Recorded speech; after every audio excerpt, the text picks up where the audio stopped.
I'm Lizanne Flynn. I'm a master healer who holds space for any earthling as they reunite body and soul both individually and together. I'm a bridge for relationships between earthlings of all species so that the heart bond becomes stronger, deeper, and more loving. I'm an animal communicator, medium, and medical intuitive, and I use the tools of shamanic journeying and soul retrieval to support all earthlings in their recovery from past trauma. I'm certified as a Reiki Master Teacher and as a canine massage therapist. This is the Animals I View podcast.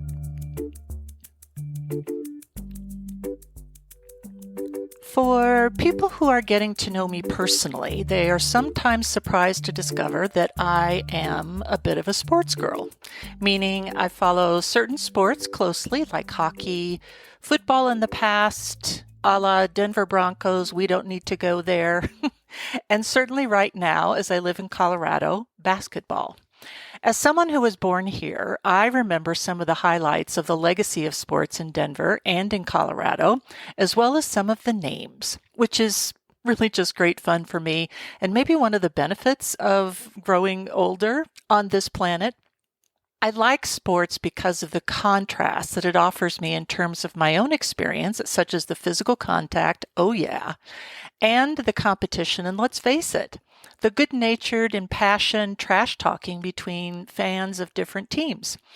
One Colorado Avalanche game, that's hockey, by the way, that my sons and I went to had an interesting situation whereby one really drunk fan took a header not down the stairs in the section where we were, but over the top of the seats.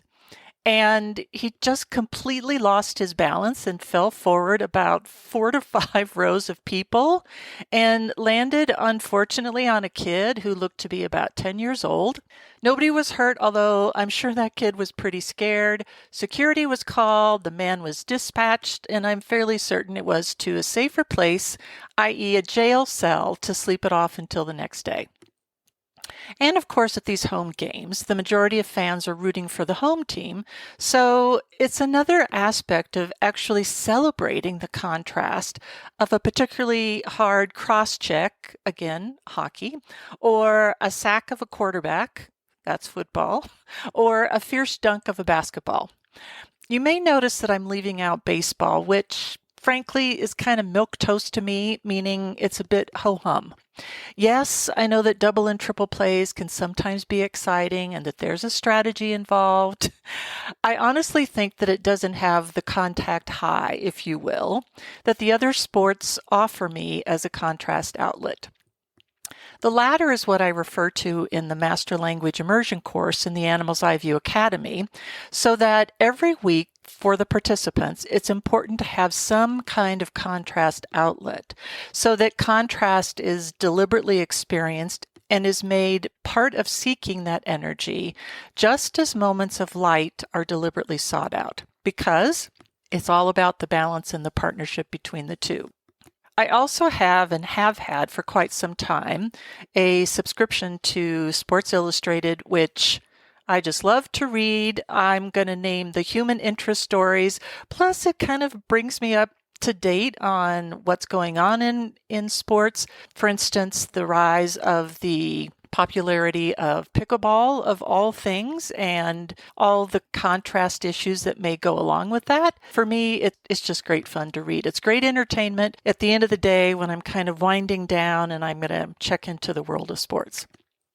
Currently in Denver in the NBA final, it's tied at 1 game each between the Miami Heat and the Denver Nuggets. And of course, by the time this podcast drops on Thursday, we'll know who won Wednesday's game. So exciting to think about. Although I have to say my sleep might be better if the game started at like 4 in the afternoon rather than even at 6. Although it's certainly better now than during the conference finals when the game started at 8:30 local time.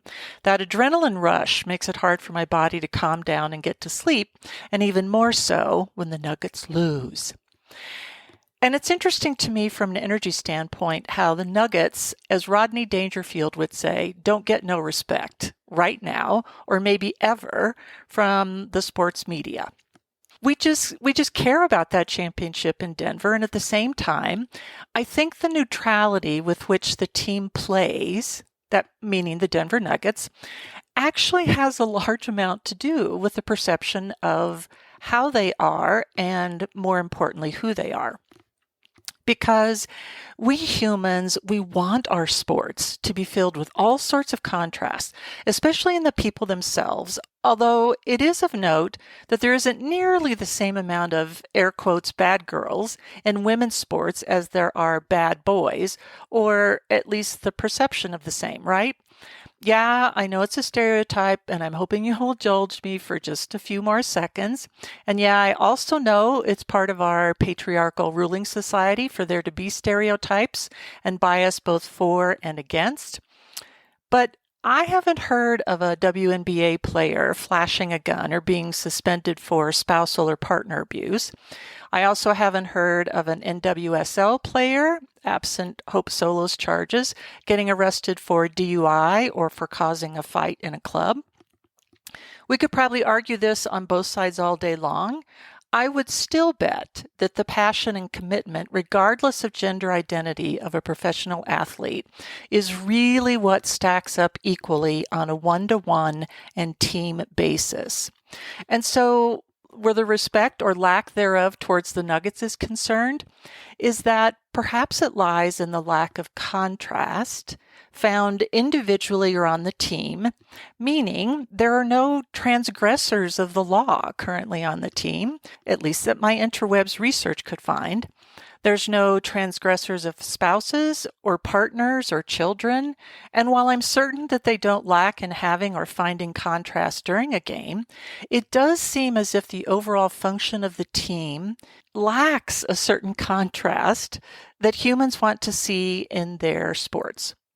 Basketball, of course, isn't as high a contact sport as, say, hockey or certainly football. I mean, you're called for fouls if your physical interaction with another play or player is against the rules, and I'm certain you all know what I mean. So, as contrast is vital to our health and well-being, whether you think it is or not, you're here on planet Earth that has a fixed design of unified duality, which means contrast has to be present somewhere as a member of predator and prey species, which you are. Sure, it might come out in religion and designating things or people as evil. It might come out in gossip about someone at work. And surely we can see it in the media at times.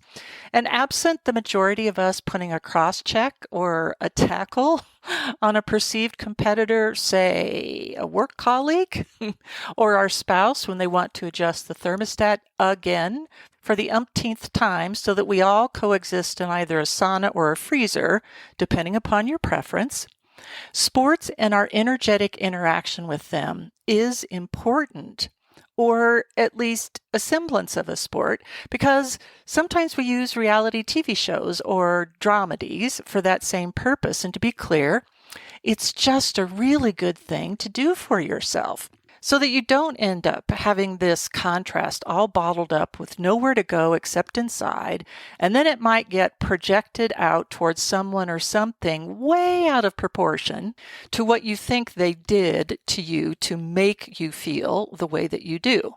And sure, there's also over-identification with contrasts such as hating another person or a group of people simply because you don't like their lifestyle or their skin color or their choice of gender identity. And guess what? Those are not true contrast outlets. Because someone is harmed in the process of that because of how you feel. And of course, how you feel is always up to you.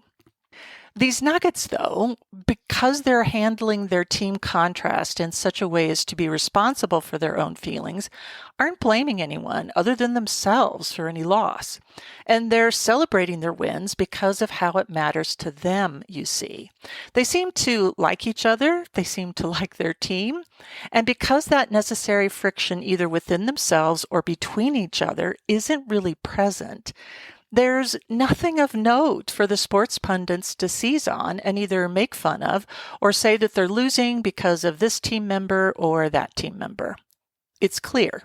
at least to one fan here in Colorado, that their shared perception of reality is really focused on their success as a team and nothing else much matters.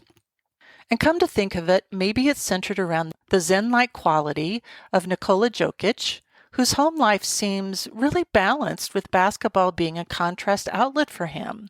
Some have gone so far as to call him a unicorn, a once-in-a-generation player who's resetting the bar for every other player around him and to come after him. I'll put a link in the podcast notes for the article, courtesy from the New York Times, in which they totally buried the lead, in my opinion, at the very end of the article. Then again, even a unicorn has a horn on their head, right? What does that mean exactly, and how is it used?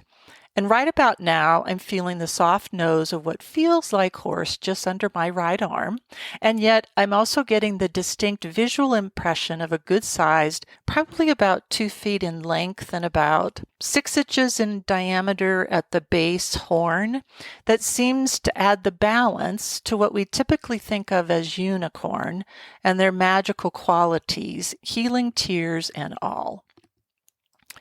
Because when we look at the mythical creatures who do exist in other dimensions, and why we call a human a unicorn, for instance, it's because we feel that there's a certain mystique in who they are and what they do that seems so extraordinary that it's almost unhuman, so that it sets them so far apart and above the rest of us and out of our reach, as if it does exist in other dimensions to which only they have access. And maybe we question it a bit as well, as if, so he seems like he's human. I know people who've seen him in person and lived to tell the tale, and I know that he's a member of a basketball team and that he lives on Earth. It's just that, like unicorn, other mythical, and I might change their names to mystical creatures for spelling's sake, and then again, that's not much better. Mythical defined as imaginary or made up, although Joseph Campbell would surely have a thing or three to say about the purpose of myths in our lives, and mystical defined as having a spiritual meaning or reality that is neither apparent to the senses nor obvious to the intelligence. Mystical it is then, and maybe we'd paraphrase by saying mystical creatures of myths. To quote from Campbell, mythology is not a lie. Mythology is poetry. It is metaphorical. It has been well said that mythology is the penultimate truth. Penultimate because the ultimate cannot be put into words. It is beyond words, beyond images, beyond that bounding rim of the Buddhist wheel of becoming. Mythology pitches the mind beyond that rim to what can be known but not told. If we pitch not only our brains, but our bodies as well, beyond that rim to what can be known, then we're in the familiar realm of our bodies, acting as a receiver for the energies of these mystical creatures, because truth be told, just as in your dreams, these embodiments of energy coming to you as metaphors with magical powers are here always, always for a purpose and a reason. This has everything to do with what you need at a particular moment in time that will perform the function in the form in which it becomes, because, of course, unicorn is not dragon, is not fairy, is not elf, or any other mystical creature. If energy and vibration and frequency were all the same, then we would just have one big-horned, fire-breathing creature with translucent wings that wore what might look like questionable clothes, which elf protests just a bit right now, that performed all of the magical functions. We wouldn't have need of separate forms of all these and more, but that's what your energy and my energy and our collective energy dictates. We call on a particular frequency, the function, and it takes shape. Back when I was doing the radio shows, I did a stretch of episodes of where we called in Dragon one week, and then Unicorn the next, and then the Fae, and so on, and it was so much fun. I remember one listener DM'd me afterwards and said, "Oh my God, I cannot believe when I felt and then saw this 3-inch tall purple dragon coming towards me, and how warm its body felt when I picked them up in my hand." You see, as the animals know, it is only our species that attempts to have such ironclad parameters around our experience on this planet that blocks out other dimensions and most other energies except our own, and lets in mostly the energy of what we think we want, which is of light, yada yada, you all know the drill.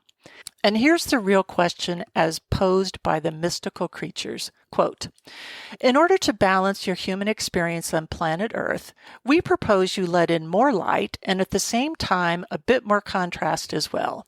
We're happy to carry this bucket, I would add, of water, which equals emotions in metaphor language, for you. You want to know why? Because it's only with the balance between the two, the embrace between the two, that you will start to feel better. When you start to feel better and more content, you start to see more joy around you. When you start to see more joy around you, you start to want more balance, and so you bring in more of the light and contrast to light as well. At this moment, Faye steps forward in all of their glitteriness, and make no mistake, still carrying a rather sharp stick with which to poke you, me, and anyone else who needs it, they say. Sure, they come across, as they well know and like to promote, as all the tea parties and flowers and gardens and fun times. And as always, there's got to be not exactly a price to pay for that, but a partnership with what exists here on Earth. Faye continues in what sounds like to me a bit of a Glinda the Good Witch from the original Wizard of Oz voice. Quote, because the unicorns and the dragons and all of us earthbound energies that flit between the dimensions know, we're caught as well as you all are in this planetary web that can act a bit like any web in catching that which must be caught and letting others escape who must escape. All of that is beyond our pay grade and yours, and the real question is, wouldn't you like a drop of whiskey in that tea of yours? No one will know the difference, you see. Well, I think it's fair to say that the Fae caught us all by surprise. And see, it's just like them to bring in that balance of something that is a contrast outlet at a proper tea party. It lends a bit of a delicious tang to the tea and reminds us all that wholeness is necessary, because it's not about the parts, which is where we tend to get stuck, as in either or, plus minus. It's about the balance of the thing as a whole and how it tastes/feels. As the Fae flit away, and I would invite you, as they're saying, just for once, not to imagine them riding dragonflies or frogs or whatever else our fantasies think they might. They would love it, if just for once you might see them on top of a, say, 2023 Harley Sportster S, the link for which is in the podcast notes. They brought in the motorcycle. They specified the brand. I looked it up on the interwebs, which is how this works. And so the minute I found it on the interwebs, the Fae jumped up and down and clapped their hands with delight just to imagine themselves zipping around through the woods and scaring the you-know-what out of the rest of the animals. They love a good practical joke and one that has a bit of an edge, naturally. We started out with Unicorn entering in through the slight veil between here and also here, and they stepped forward again with the sweet pungent breath of Dragon close by. I wouldn't be surprised if we also felt the rather turbulent upsweep of the wings of Pegasus, a long-time companion of mine, as is Dragon, to be sure. The key with any mystical creature is to let yourself be drawn close to them and by them. Be willing to follow their lead. You don't get to choose, they get to choose. You're perfectly safe and in perfect company for whatever function their form brings to you. I mentioned the healing tears of Unicorn before, or so the myth goes. Imagine to sit or lie nearby a lovely rushing stream, the slight buzz of insects wafting about, a cool breeze stirring on an otherwise sunny day, and the faint aroma of lilacs being washed through the air just so. Your back is against the side of Unicorn as you rest upon each other, and you feel the deep, steady breathing of this essence of starlight so pure that it makes you want to weep. And so you do, knowing that Unicorn is here to lighten your load and let you relax just for a bit when the world itself is overwhelming. And not exactly on the opposite end, but still a fair distance away, is Dragon and Pegasus.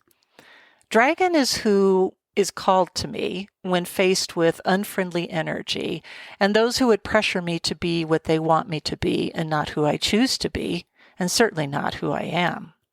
If they dial it up a notch, it will be more than met by Dragon, who can be any size and color that is appropriate for the situation at hand. Again, let Dragon choose, and if need be, encourage them into battle with you.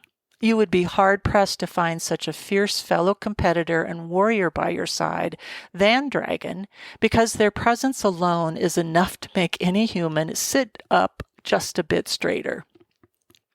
My friend, the Pegasus, well, that's your chariot to the outer reaches of the galaxy, and you may find that they come to you unbidden, as your heart's most inner desire and emotions are known to them. They may just appear, and take note of their color when they do so. It often matches what you need. As always, follow their lead, so if they say hop on, well then, hop on. You can go as fast and as slow as you'd like. There is such a pure partnership between you as you sit on their broad back and become one with their wings. Because that's the whole point after all, right? To have the support, the truth, the authenticity, and above all, the resonance from these mystical creatures all along your path on Earth. It's why they're here, to make sure you feel unalone, when the aloneness isn't what you crave any longer, and it's company of a certain mythical and mystical sort that's needed instead. Follow the mystical, they say, and trust your heart to know its way. And at least that's how the animals and the mystical creatures see it.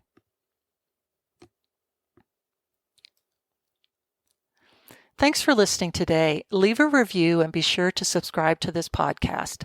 I offer all new clients a free 15-minute consultation. To schedule online, go to lizanneflynn.com. Come and find me on social media, Facebook, Twitterverse, Instagram, and LinkedIn. I encourage you to sign up for my quarterly newsletter on my website, where I also post notices for upcoming events. The starting date, of course, is in the Animal's Eye View Academy and online psychic fairs.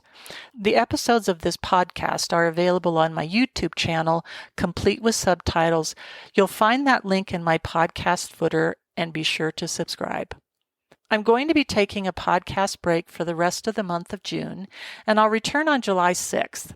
We'll chat about how our language is really nothing more than vocalizations, the same as it is with any other species.